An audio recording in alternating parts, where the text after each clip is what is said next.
গাজায় শান্তি স্থাপন ও পুনর্গঠন নিয়ে বিশ্ব কূটনীতিতে নতুন করে আলোচনায় রাশিয়ার ভূমিকা।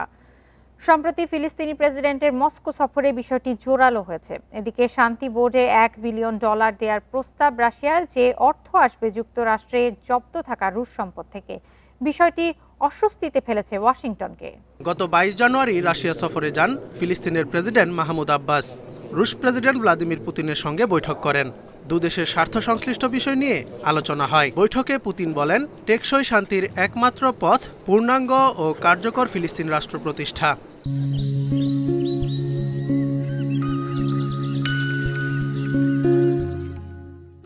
ক্রেমলিন জানায়, দুদেশের সম্পর্ক কেবল কূটনৈতিক নয়, বরং পারস্পরিক আস্থার প্রতিফলন। আর রাশিয়াকে ফিলিস্তিনি জনগণের ঘনিষ্ঠ বন্ধু বলেন মাহমুদ আব্বাস। পুতিন ও আব্বাসের বৈঠক এমন এক সময়ে হলো যখন গাজার জন্য শান্তি বোর্ড গঠনে সক্রিয় রয়েছে ট্রাম্প প্রশাসন। এরই মধ্যে বোর্ডে যোগ দিয়েছে 25টির বেশি দেশ। আগ্রহ প্রকাশ করেছে আরও অন্তত 20টি। রাশিয়াকেও যোগ দেওয়ার আমন্ত্রণ জানানো হয়েছে বোর্ডে।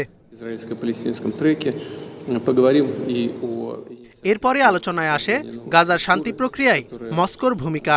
তবে বিশ্লেষকরা বলছেন, পুতিনের সিদ্ধান্তে ওয়াশিংটন রাজনৈতিকভাবে অস্বস্তিতে পড়েছে।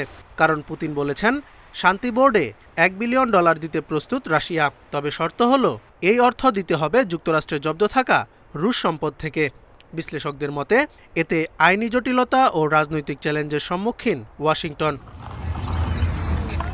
যদিও এখনও শান্তি বোর্ডে আনুষ্ঠানিকভাবে যোগ দেয়নি মস্কো। ক্রেমলিন বলছে, বোর্ডের ম্যান্ডেট ও আইনি কাঠামো নিয়ে বহু প্রশ্ন আছে। তবে এই আর্থিক প্রস্তাবের মাধ্যমে রাশিয়া স্পষ্ট করেছে, গাজার শান্তি প্রক্রিয়ায় তারা নীরব দর্শক হয়ে থাকতে চায় না। বিশ্লেষকদের মতে মাহমুদ আব্বাসের সফর ও এই প্রস্তাব একসঙ্গেই ইঙ্গিত দিচ্ছে ফিলিস্তিন ইস্যুতে রাশিয়ার সক্রিয়তা এবং আন্তর্জাতিক শান্তি কাঠামোতে নিজেদের গুরুত্বপূর্ণ শক্তি হিসেবে তুলে ধরা। এছাড়া বোর্ডে আমন্ত্রণ জানানোই প্রমাণ করে গাজার যুদ্ধপরবর্তী কাঠামো গড়তে মস্কোকে বাদ দিয়ে এগিয়ে যাওয়া সম্ভব নয়। Zobayer Hussain, Independent news.